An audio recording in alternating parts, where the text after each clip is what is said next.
The clock in my daughter's bathroom fell off the wall for the last time the other day, so I decided to make this new one that looks like a tub.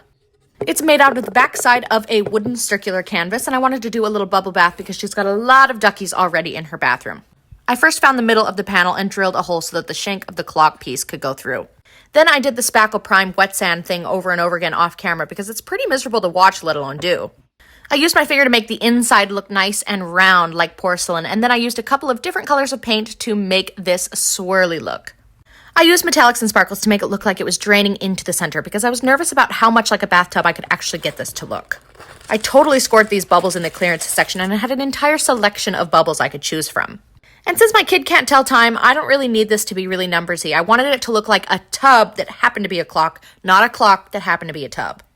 But for my guests who also use this bathroom, I took the largest 4 beads and made them the cardinal directions and then used some white beads for the 2 numbers in between. I gave each of the numbers a little blue bubble companion and got to filling up the rest of the tub. At first, I just kind of filled it up randomly with any of these bubbles that I had, and then a little bit later, I got to more specific placement. And from here on out, everything else I applied, I used gloss Mod Podge because it dries clear and it's nice and shiny. I dipped a little paintbrush into some Mod Podge, and then I would touch where I wanted the beads to go and they would sloop right into place. When I had all the big bubbles placed, I went through with little tiny clear beads and added little ones around the sides. And I also used this puff paint to add a couple of little white suds. I wanted it sparkly and sudsy and elaborate and very obviously tubbish. I laid my half-empty Mod Podge on its side and very intricately placed every little bead and sequin, and then I doused everything in a heavy layer of Mod Podge to keep it stuck. When that had all dried, I gave it a super high shine clear coat everywhere to make sure it was nice and shiny.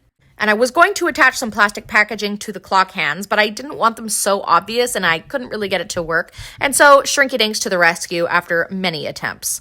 I wanted to tell time not necessarily by the hands, but by the position of the duck in the swirling tub, so I put it on the end of the minute hand. To settle the clock against the wall, I put some little wooden feet on it, and I also added some beads around the thing so that it wouldn't spin with the torque of the weight of the duck. I added clear glow-in-the-dark paint to the hands and each one of the number bubbles so that you could read it perhaps even better in the dark.